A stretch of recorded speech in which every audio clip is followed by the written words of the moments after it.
Bismillahirrahmanirrahim. Assalamualaikum warahmatullahi wabarakatuh. Pada hari ini kita akan kuliah dengan tema akuntansi murabahah, di mana akuntansi murabahah ini dibahas dalam PSAK nomor 102 tentang akuntansi murabahah. Apa sih pengertian murabahah itu? Nah, murabahah merupakan akad jual beli barang dengan menyatakan harga perolehan dan keuntungan yang disepakati oleh penjual dan pembeli. Ya, jadi dalam akad murabahah ini itu merupakan akad jual beli di mana ada penjual, kemudian ada pembeli. Nah, si penjual ini memberikan informasi tentang harga barang yang dijualnya dan berapa margin yang diinginkan oleh penjual tersebut kepada pembeli. Itu merupakan definisi dari akad murabahah. Harga yang disepakati adalah harga jual, sedangkan harga beli harus diberitahukan. Ya. Untuk definisi murabahah sesuai dengan Fatwa Dewan Syariah Nasional MUI nomor 04/DSN MUI /4/2000 menyatakan bahwa bank menjual barang kepada nasabah dengan harga jual senilai harga beli plus keuntungannya. Kemudian bank juga harus memberitahu secara jujur harga pokok barang kepada nasabah berikut biaya yang diperlukannya.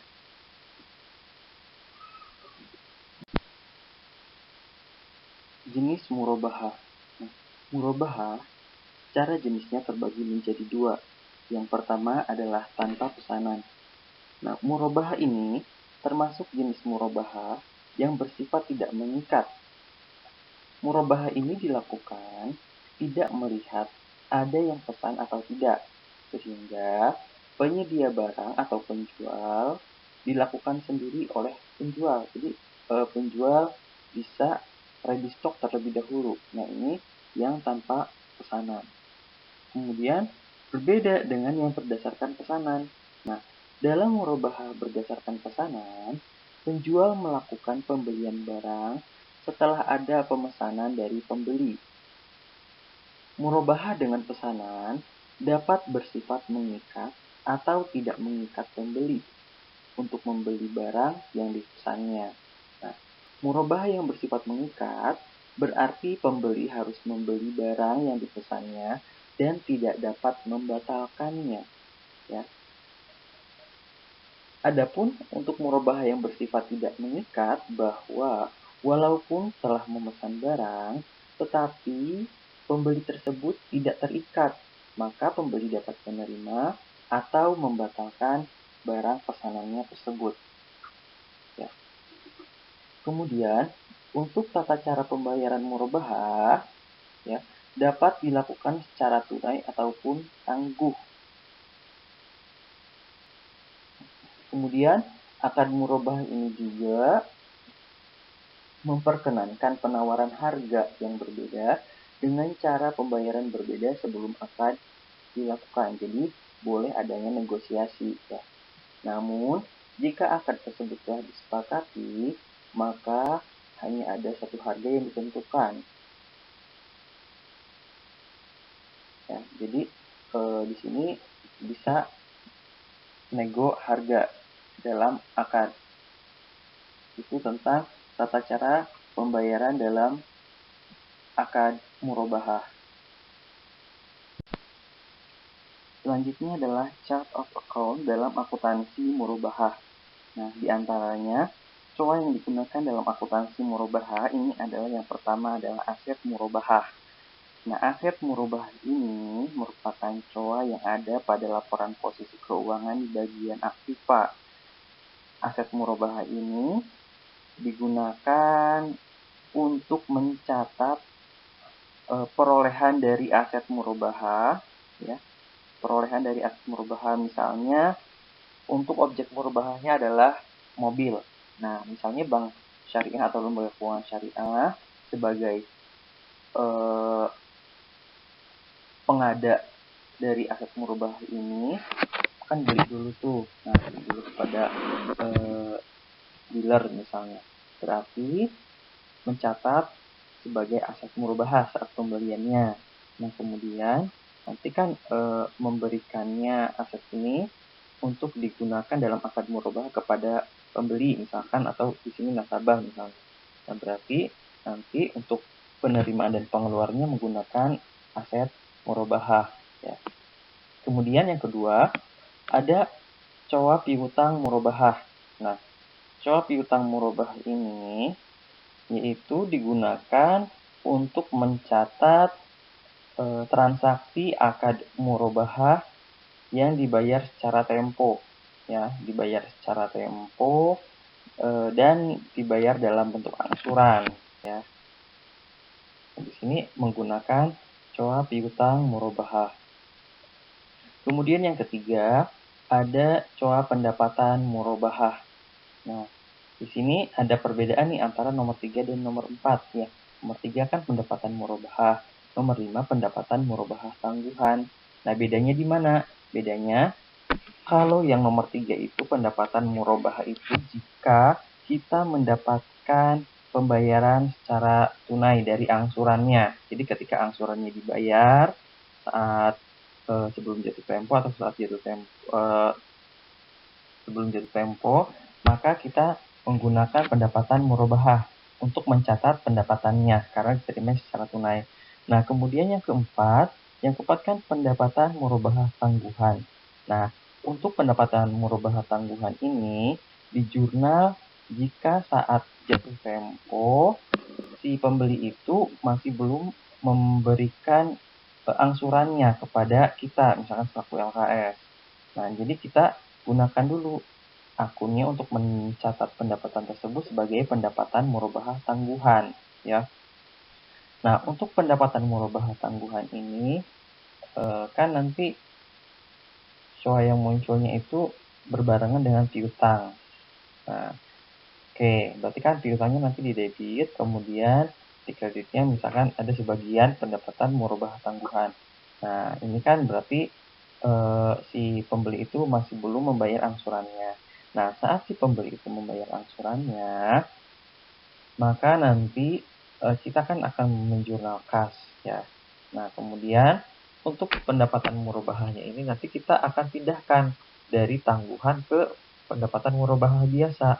Ya, karena saat setelah jatuh tempo kemudian si pembeli itu membayar, maka sudah tidak berbentuk piutang lagi ya, berarti kita pendapatannya kita akuin secara pendapatan murabahah. Jadi kita balikin lagi untuk yang pendapatan murabahah tangguhannya. Nanti di depan ada contoh soal tentang bagaimana cara kita menjurnal pendapatan murabahah biasa dan menjurnal pendapatan murabahah tangguhan. Kemudian yang kelima ada coa beban penurunan nilai.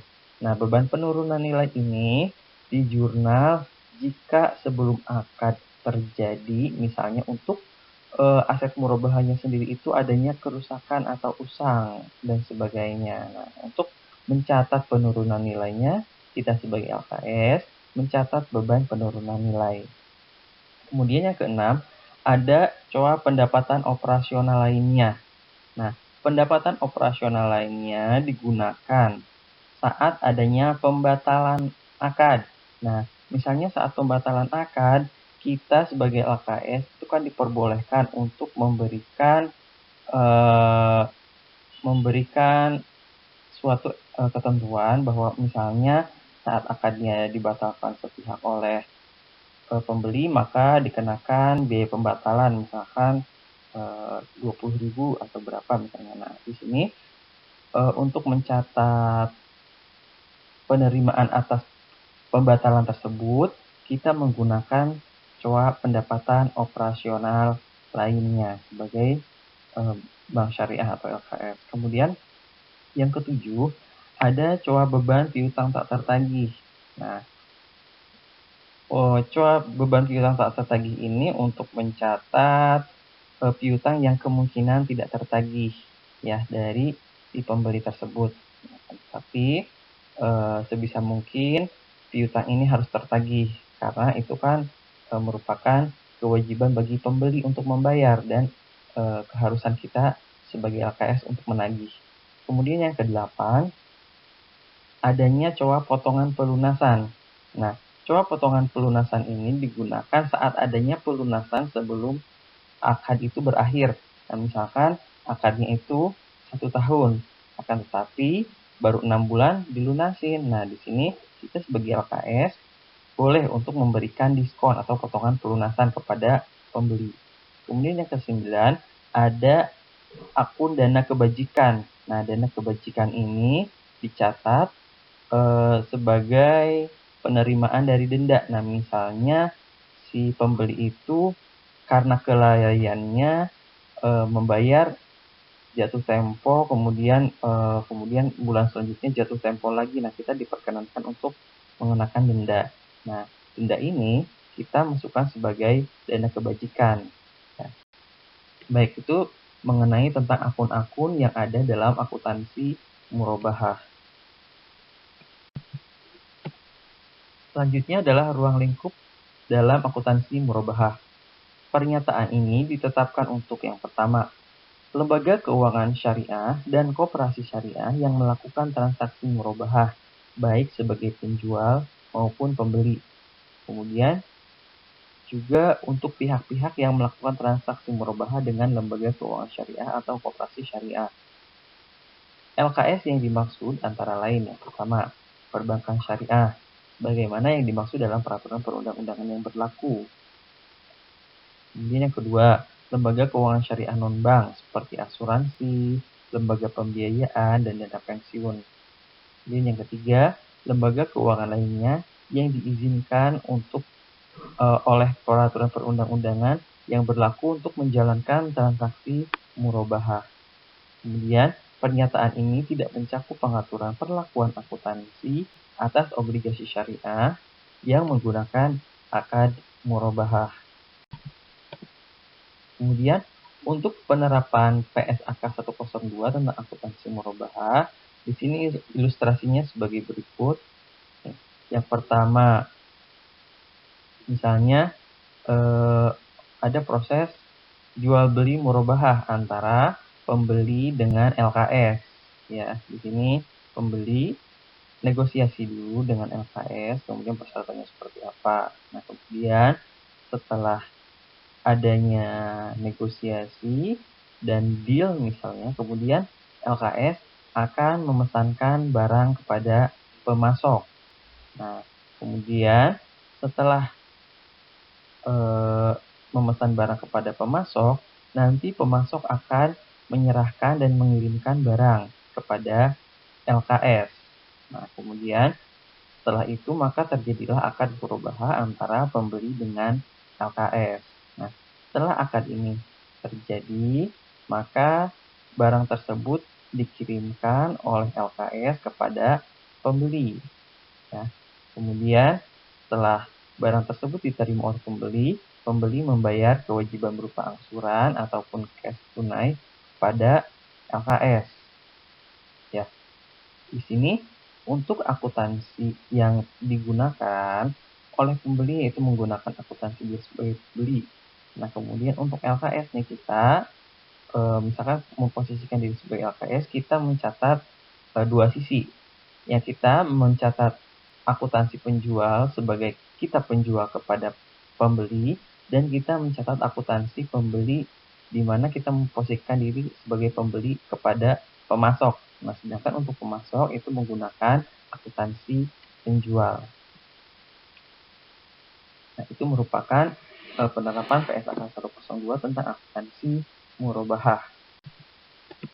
Lanjut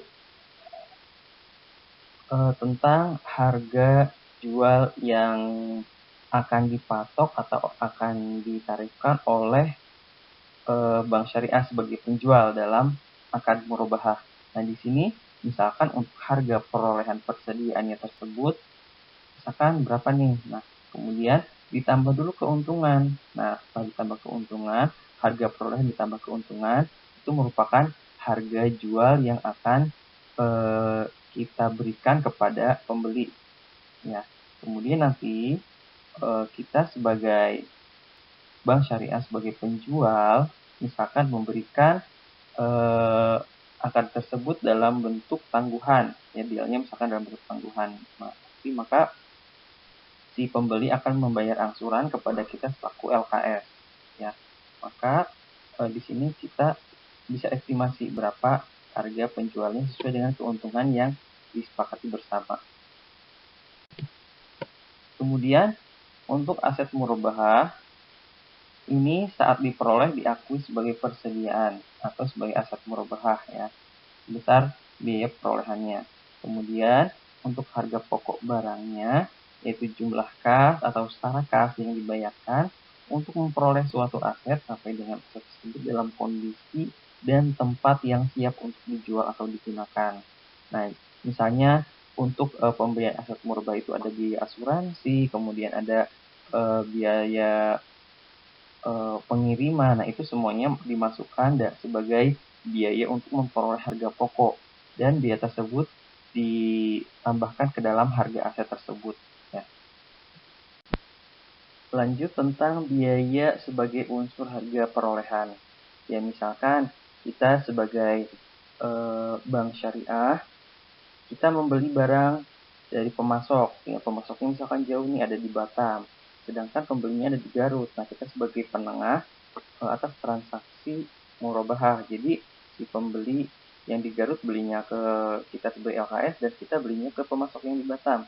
Nah, untuk perpindahan barang misalkan dari Batam sampai ke Garut itu kan ada biaya yang harus dikeluarkan, kayak misalkan biaya pengiriman, kemudian biaya asuransi dan lain sebagainya.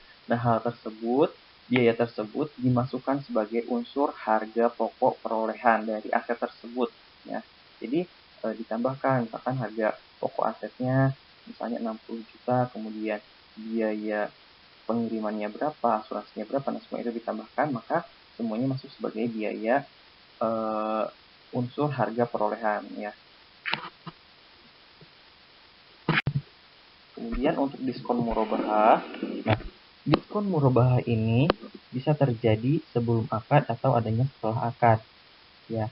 Kalau misalnya diskon tersebut sebelum akad, maka diakui sebagai pengurang biaya perolehan, ya. Misalnya kita sebagai LKS beli mobil seharga 120 juta. Kemudian dari harga 120 juta itu kita mendapatkan potongan harga senilai 5 juta. Nah, berarti harga perolehan kita adalah 115 juta. Ya. 115 juta itu karena sebelum akad dengan si pembeli, ya, si pembeli kita. Nah, maka itu dicatat sebagai harga perolehan pengurang biaya perolehan kita sebagai AKS. Nah, kemudian yang kedua, diskon murabahah itu terjadi setelah akad. Ya, misalkan kita sudah beli mobil 120 juta, kemudian diakadkan. Nah, setelah diakadkan, baru adanya informasi tentang diskon atau cashback. Nah, untuk diskon murabahah setelah akad ini bisa terjadi jika ada diperjanjikan terlebih dahulu dan jika tidak ada perjanjiannya terlebih dahulu pada saat akad. Ya. Kalau misalnya pada saat akad sudah diperjanjikan bahwa jika ada diskon, maka diskon tersebut bisa menjadi sebagai hak pembeli, ya. Jadi diskon tersebut sebagai hak pembeli. Bisa juga diskon tersebut sebagai hak penjual, sebagai keuntungan murabahah.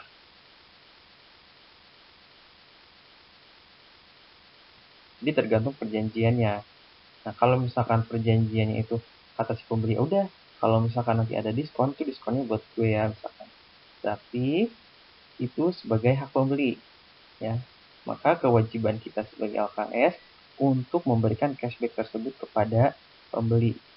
Kemudian, misalkan dalam perjanjiannya antara kita sebagai LKS dengan pembeli, bahwa dalam angka diperjanjikan bahwa jika ada diskon maka itu akan menjadi keuntungan kita sebagai LKS.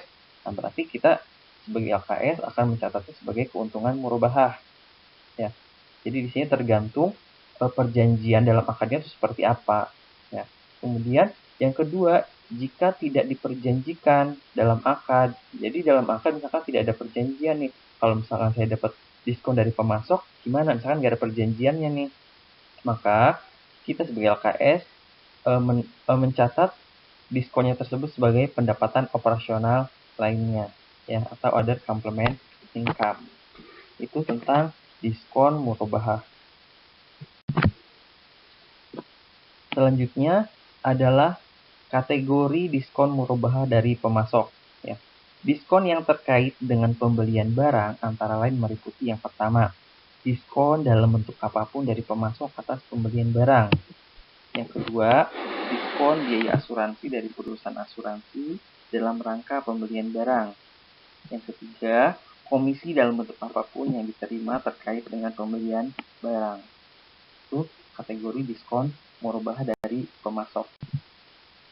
Selanjutnya ini adalah contoh diskon dari pemasok.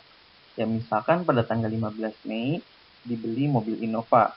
Ya, misalkan kita sebagai AKS kita beli mobil Innova. Kemudian harga barangnya adalah 125 juta, di mana mobil Innova ini akan kita akadkan dalam akad murabahah kepada pembeli atau kepada nasabah kita ya misalnya. Nah, kemudian kita mendapatkan diskon 5 juta. Nah, berarti untuk harga perolehannya itu menjadi 120 juta karena adanya diskon 5 juta. Ya.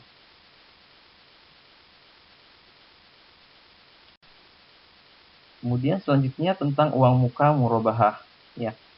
Untuk dalam akad murabahah, kita sebagai bank itu diperbolehkan untuk meminta nasabah untuk membayar uang muka saat menandatangani kesepakatan awal pemesanan. Ya. Jadi kalau misalkan saat akad, bisa kita meminta uang muka terlebih dahulu kepada si pembeli. Nah, kemudian uang muka tersebut harus dibayarkan oleh nasabah kepada bank, bukan kepada pemasok. Nah, jadi si pembeli itu bayar ke kita sebagai bank, ya. Kita sebagai penjual kepada si nasabah, kemudian nanti kita kan beli lagi kepada pemasok nih misalnya. Nah, jadi si nasabah itu bayarnya ke kita sebagai bank, bukan langsung ke pemasok. Nah, kemudian jika akan dibatalkan oleh nasabah, maka nasabah harus mengganti-ganti rugi ya kepada LKS dari uang muka tersebut. Nah, misalkan udah ngasih uang muka nih, setelah ngasih uang muka ternyata dibatalkan sepihak oleh nasabah, maka kita bisa meminta ganti rugi kepada nasabah ya. Kemudian jika uang muka lebih kecil daripada kerugian, LKS dapat meminta tambahan kepada nasabah ya.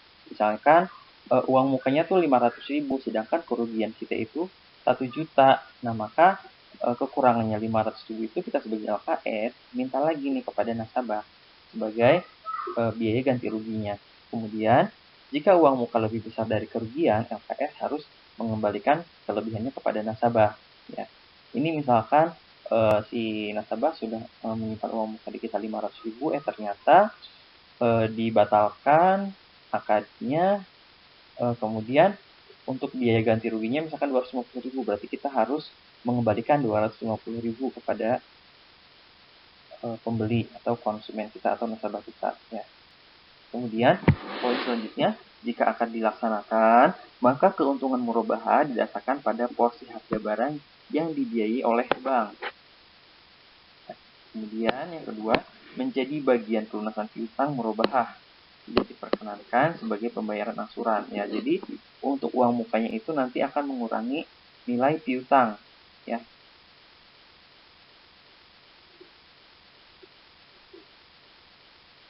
Jadi misalkan harga barangnya itu 120 juta, kemudian sudah bayar uang muka 20 juta.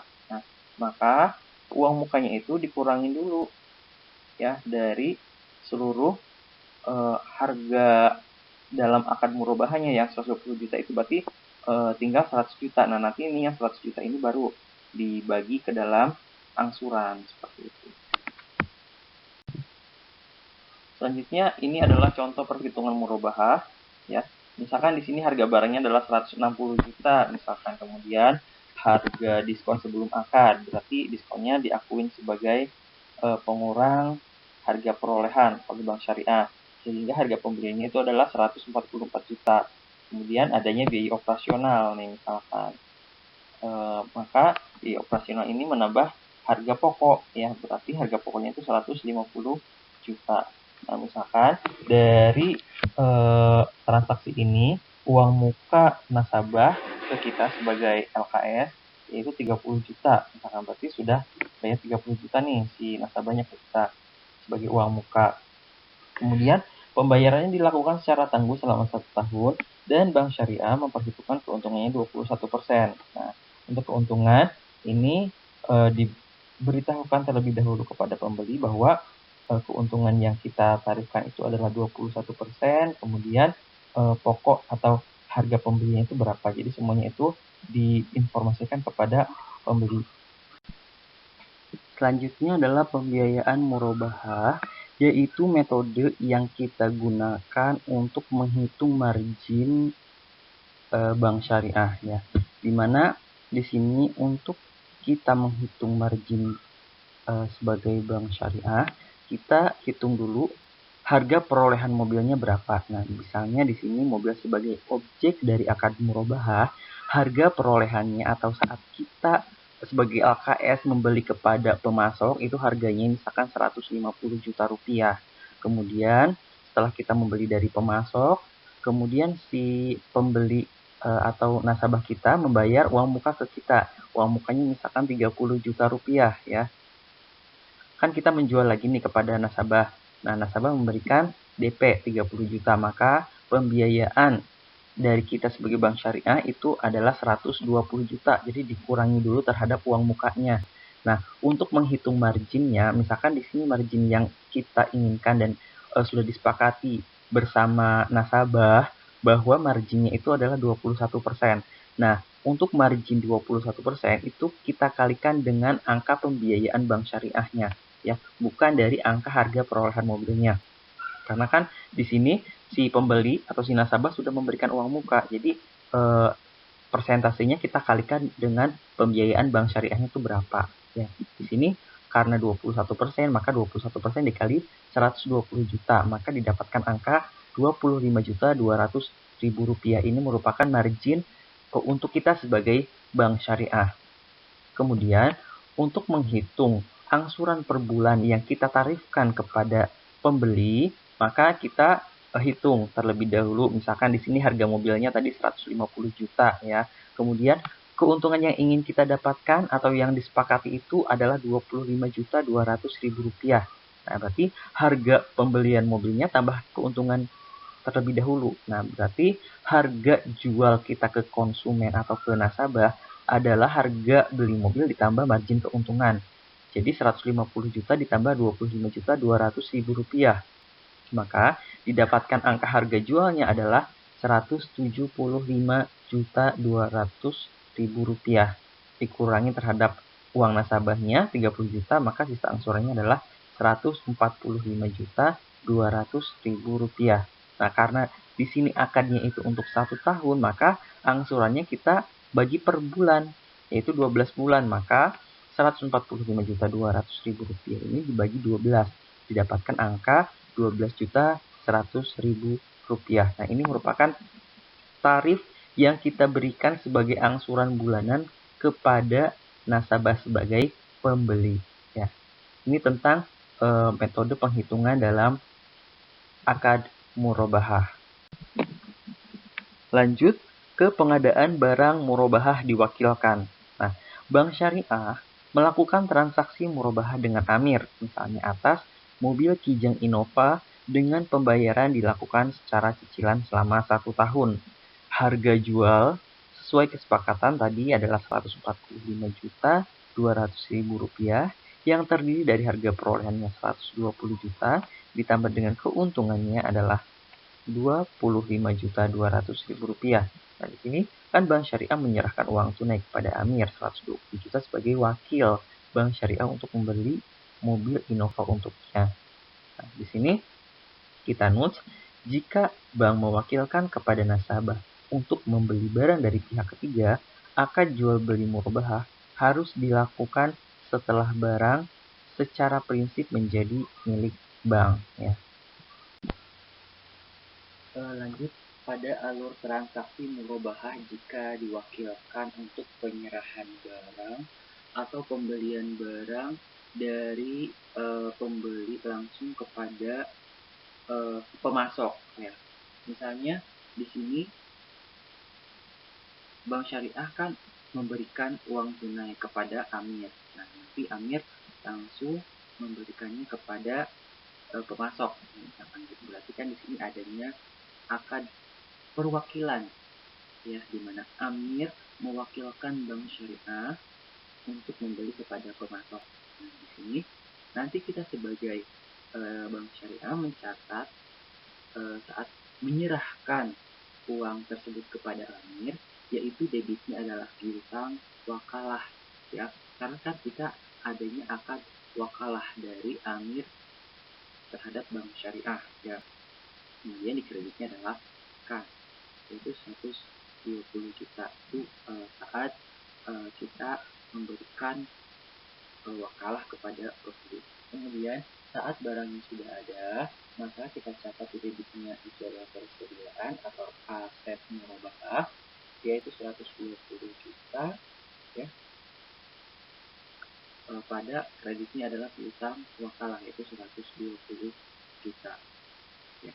Kemudian setelah yang 120 juta itu dicatat dalam persediaan, dilakukannya akad murabahah, maka debitnya adalah piutang murabahah, yaitu 14,445 juta 145,2 juta di debit, dan kreditnya adalah margin murabahnya tadi 25 juta 200, kemudian persediaannya adalah 120 juta. Nah, ini alur transaksi untuk murabahah diwakilkan. Selanjutnya adalah tentang keuntungan murabahah ya. Untuk keuntungan murabahah, metode penghitungannya ya bisa flat, kemudian bisa anuitas dan sebagainya. Kemudian untuk metode pengakuan keuntungan itu diatur dalam PSK syariah ya, yaitu saat penyerahan barang, proporsional, dan setelah pokok diterima. Nah, ini ada metode pengakuannya, kapan kita mengakui sebagai keuntungan. Nah, ini ada aturannya dalam PSK syariah. Kemudian yang pertama itu ada pengakuan keuntungan murabahah diakui saat penyerahan aset murabahah. Nah, di sini pada saat terjadinya penyerahan barang jika dilakukan secara tunai atau secara tangguh yang tidak melebihi 1 tahun dalam periode akad sesuai dengan tingkat risiko dan upaya merealisasikan keuntungan untuk transaksi tangguh lebih dari 1 tahun, maka untuk jurnal pada saat penyerahannya adalah debitnya adalah piutang murabahah, kemudian kreditnya adalah pendapatan murabahah tangguhan. Kenapa tangguhan? Karena untuk uangnya sendiri atau angsurannya sendiri itu masih dalam bentuk piutang, dan kreditnya adalah aset murabahah. Nah, ini keuntungannya itu diakui saat penyerahan aset murabahah ya. Kemudian yang kedua, pengakuan keuntungan murabahahnya diakui secara proporsional ya. Diakui secara proporsional dengan besaran kas yang berhasil ditagih dari piutang murabahah yang jatuh tempo dalam setiap periode dengan mengalihkan persentase keuntungan. Kemudian persentase keuntungan dihitung dengan perbandingan antara margin dan biaya perolehan aset murabahah. Dan nanti ini kita akan pelajari dalam contoh soal di depannya. Berikut merupakan contoh keuntungan secara proporsional. Misalkan harga perolehan pokoknya adalah 80 juta, kemudian keuntungan yang diinginkan adalah 20 juta, kemudian harga jualnya adalah berarti 100 juta ya. Berarti untuk harga perolehannya adalah 80%, keuntungannya 20%, harga jual 100%. Nah, kemudian misalkan pembayaran angsuran ini selama 3 tahun. Nah, untuk pokok dan keuntungan yang diakui setiap tahun adalah sebagai berikut. Nah, misalkan di sini kan ada 3 tahun nih. Tahun pertama, angsuran yang ditetapkan oleh Bank Syariah adalah 50%. Angsuran kedua, 30%. Angsuran ketiga, 20%. Nah, berarti tahun ke-1 adalah 50 juta, tahun kedua 30 juta, dan tahun ketiga adalah 20 juta. Nah, kemudian kita bisa melihat pokok dari angsuran tersebut berapa. Ya, tadi berarti kan pokoknya 80%. Nah, dikali dari masing-masing angsurannya berapa, sehingga total pokoknya adalah 80 juta. Nah, kemudian untuk margin yang diakui dari masing-masingnya, kita kalikan antara margin terhadap angsurannya. Ya, kan di sini marginnya adalah 20%.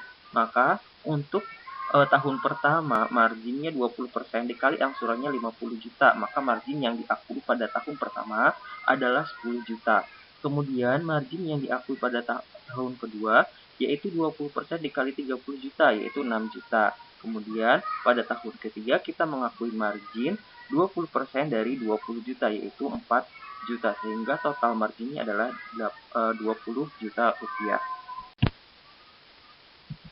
Pengakuan keuntungan murabahah diakui pada saat piutang murabahah berhasil ditagih. Ya. Untuk transaksi murabahah tangguh, di mana risiko piutang tidak tertagih dan beban pengelolaan piutang serta penagihan cukup besar, dalam praktik, metode ini jarang dipakai karena transaksi murabahah tangguh mungkin tidak terjadi bila tidak ada kepastian yang memadai akan penagihan kasnya. Hal ini terjadi bila tidak ada kepastian yang memadai akan penagihan kasnya. Misal, piutang murabahah dalam kualitas macet. Pembayaran angsuran pelunasannya terhadap pokok diakui terlebih dahulu pada setelah pokok lunas angsuran berikutnya diakui sebagai keuntungan. Ini akan kita bahas. Di sini contoh pengakuan keuntungan murabahah diakui saat piutang murabahah berhasil ditagih.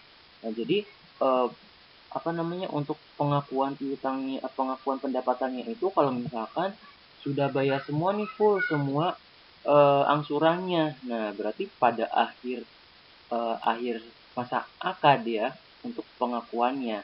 Sedangkan untuk pengakuan seperti ini tuh jarang terjadi pencatatan seperti ini. Tapi untuk menambah wawasan teman-teman, tetap akan kita bahas tentang piutang murabahah pengakuan yang diakui saat piutang murabahahnya berhasil ditagih. Nah, misalkan di sini tadi pembayaran angsuran kan selama 3 tahun ya, misalkan angsurannya seperti yang tadi sudah disebutkan, tahun pertama, tahun kedua, dan tahun ketiga beserta pokok-pokoknya. Kemudian untuk pokoknya itu kita akuin semua sesuai dengan angsuran sampai dengan pokok itu habis ya. Jadi untuk tahun pertama pokoknya kita akuin semua sesuai dengan angsuran, yaitu 50 juta, sehingga kita belum mengakui adanya keuntungan untuk di tahun pertama. Kemudian di tahun kedua 30 juta. Oke, masih belum ada keuntungan yang kita dapatkan, berarti pokoknya sudah pas nih di tahun kedua. Kemudian di tahun ketiga pokoknya sudah habis. Nah, untuk pokoknya berarti kita akui sebagai keuntungan di tahun ketiga. Jadi untuk transaksi pengakuan metode keuntungan murabahah yang diakui saat piutang murabahah berhasil ditagih, untuk keuntungannya sendiri itu diakui pada terakhir akad ya. Berarti kalau misalkan itu ada di akhir dan pokoknya sudah habis, berarti di hampir akhir masa akad baru diakui sebagai keuntungan. Kemudian harga jual murabahah. Hutang nasabah adalah hutang harga jual aset murabahah yang belum dibayar. Kemudian untuk piutang murabahah, saat akad murabahah diakui sebesar biaya perolehan aset murabahah ditambah keuntungan yang disepakati. Kemudian pada akhir periode laporan keuangan dinilai sebesar nilai bersih yang dapat direalisasi, yaitu saldo piutang dikurangi penyisihan kerugian piutang. Nah, di sini ada contoh tabel angsuran, sisa angsuran, dan tanggal angsuran, serta pokok kewajiban pembayaran murabahah ya. Misalkan di sini teman-teman lihat dulu di kotak fasilitas pembiayaan murabahah. Lihat di situ dulu. Misalkan harga perolehannya adalah 150 juta ya, dengan margin yaitu 25.200.000 rupiah ya. Berarti harga jual kita kepada nasabah atau pembeli yaitu 175.200.000 rupiah, itu sebagai harga jualnya. Kemudian dikurangi terhadap uang muka yang diberikan oleh pembeli kepada kita sebagai AKS, misalkan 30 juta, berarti sisa kewajiban kita adalah 145.200.000 rupiah. Nah, untuk menghitung angsuran kita nanti dari sisa kewajiban menghitungnya ya. Kemudian untuk perhitungan bank syariah, kan tadi harga pokoknya itu adalah 150 juta ya. Kemudian uang mukanya kan tadi 30 juta, berarti porsi bank adalah 120 juta ya. Nah, untuk marginnya itu tadi 21%. 21% dikali 120 juta, maka didapat angka 25.200. Nah, itu margin yang tadi teman-teman bisa hitung dari mana angkanya ya. Oke, dari sini sudah kita bisa lihat bahwa total angsurannya adalah Rp145.200.000 selama 12 bulan, berarti per bulannya adalah Rp12.100.000.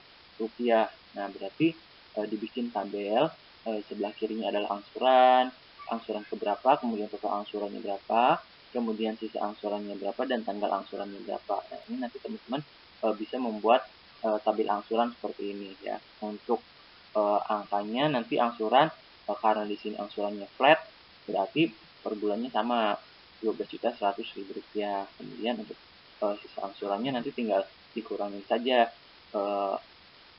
sisa kewajibannya terhadap angsuran-angsuran yang sudah dibayarkan ya.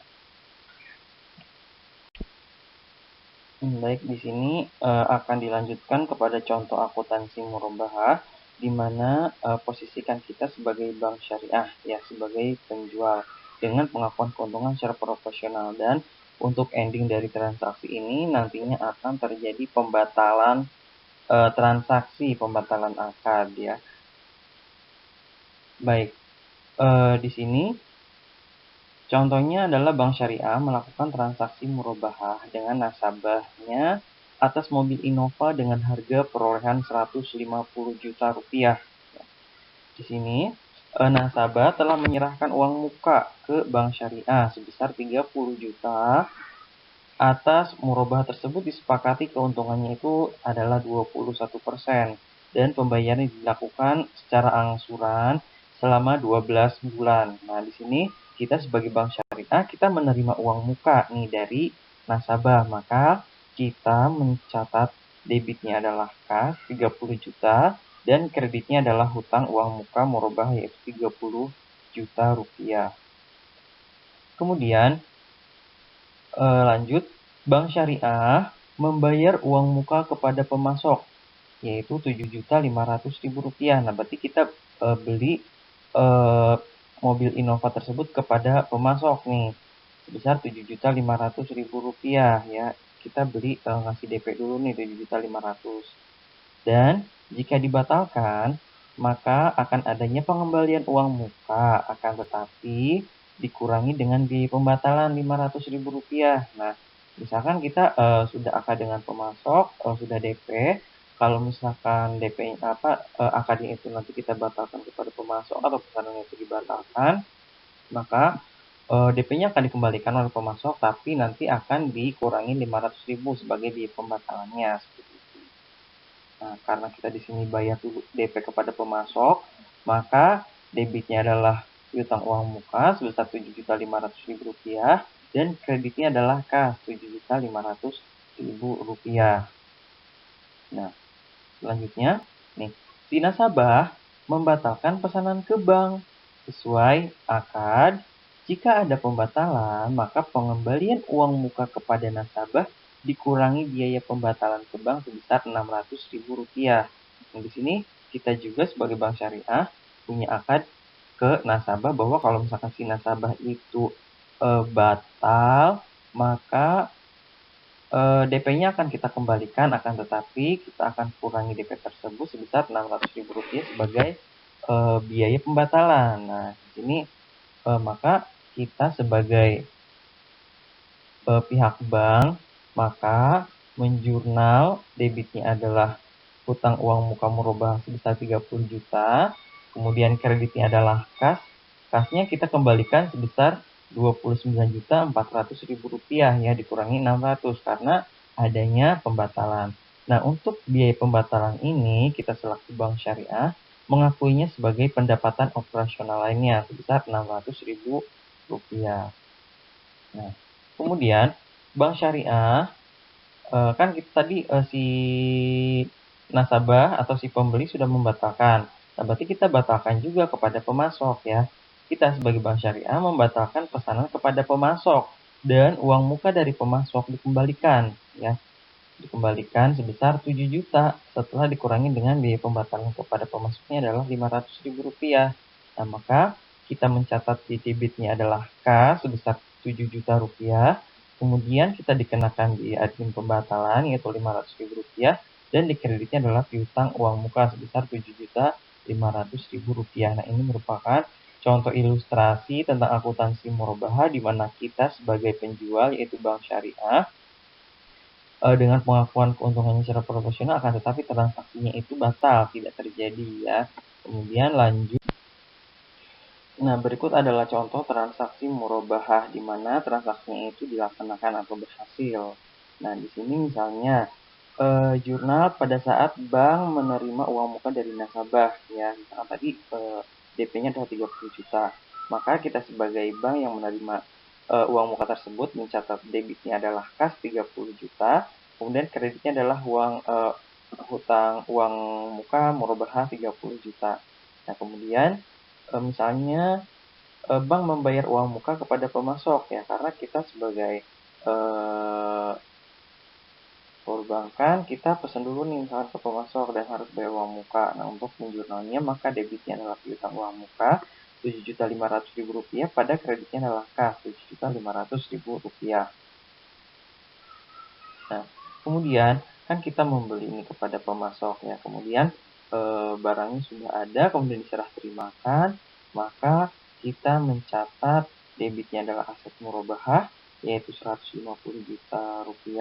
Kemudian di kreditnya adalah piutang uang muka yaitu Rp7.500.000 dan di kreditnya adalah kas yaitu Rp142.500.000.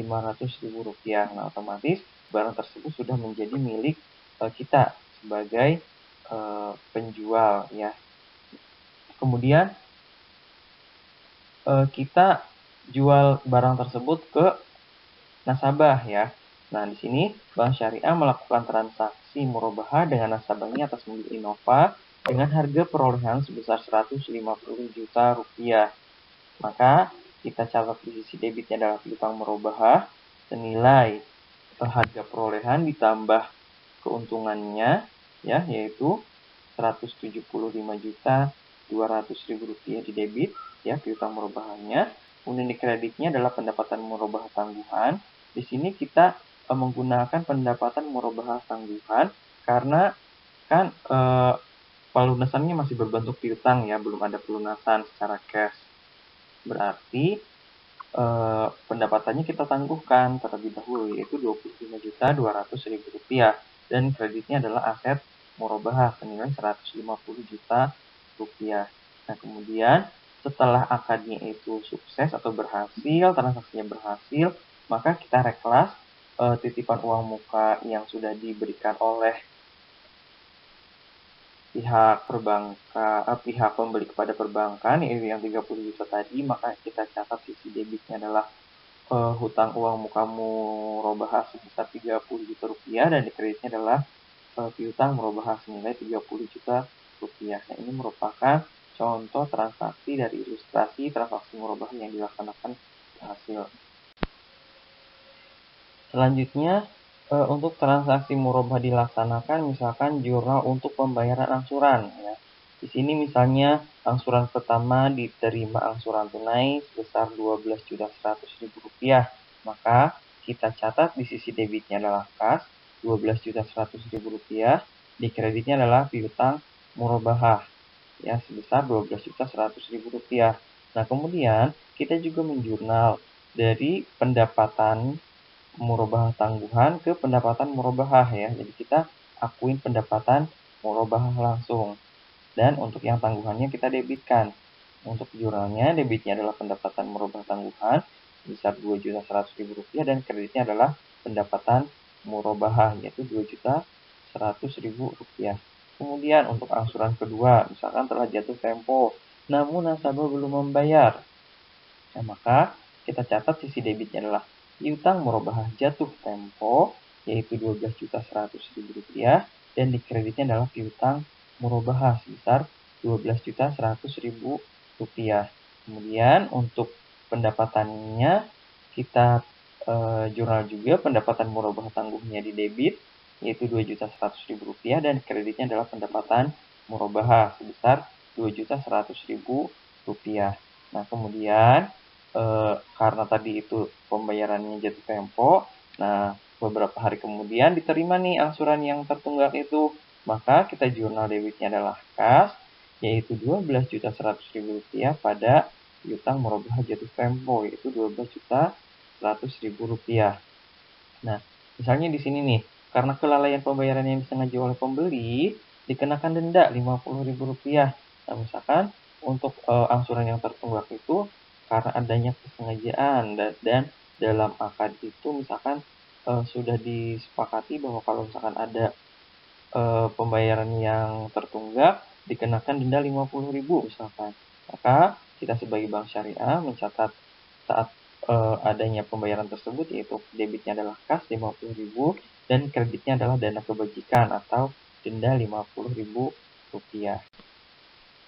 Nah, di sini kita balik lagi ke contoh angsuran yang tadi yang sudah di slide share juga. Nah, misalnya kan cash di sini itu di sini kan ada angsurannya itu 12 bulan. Nah, pada angsuran ke-6, nah si nasabah mau melunasin aja semuanya gitu kan. Semua angsuran dari angsuran nomor 6 sampai dengan angsuran nomor 12.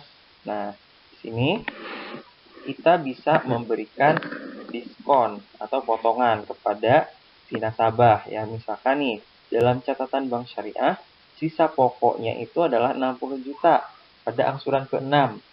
Nah, dan sisa marginnya adalah 12.600.000 pada angsuran ke-6 tersebut. Nah, kemudian di sini kita misalkan mau memberikan diskon di mana kita hanya mengakui marginnya itu 2 bulan saja dari sisanya itu. Berarti ada beberapa bulan yang kita berikan diskon margin ya.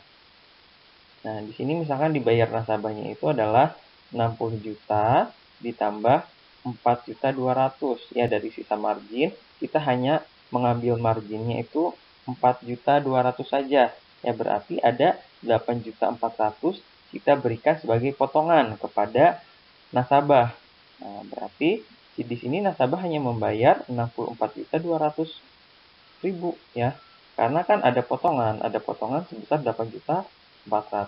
Nah, potongan yang diberikan itu kita hitung 72.600.000 dikurangi 64.200.000 berarti 84.200.000, di mana untuk potongannya itu merupakan margin dari bulan 8, 9, 10, 11, dan terakhir. Nah, itu merupakan potongan yang kita berikan kepada nasabah misalnya seperti itu. Nah, untuk jurnalnya gimana nih? Untuk jurnalnya saat potongan pelunasan piutang murabahah, di sini kan tadi kan kita menerimanya adalah Rp72.600.000 ya. Berarti kasnya Rp72.600.000 pada kreditnya piutang murabahah sebesar Rp72.600.000. Kemudian kita debitkan pendapatan murabahah tangguhannya adalah Rp12.600.000 pada pendapatan murabahah, yaitu Rp12.600.000. Akan tetapi kita memberikan potongan pelunasan, maka debitnya adalah potongan pelunasan sebesar Rp8.400.000 pada kas, yaitu Rp8.400.000. Nah, ini merupakan contoh jurnal potongan pelunasan untuk piutang murabahah yang dilunasi sebelum masa akad berakhir.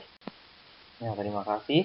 Itu merupakan akuntansi murabahah yang bisa saya sampaikan pada pertemuan hari ini. Saya ucapkan terima kasih. Assalamualaikum warahmatullahi wabarakatuh.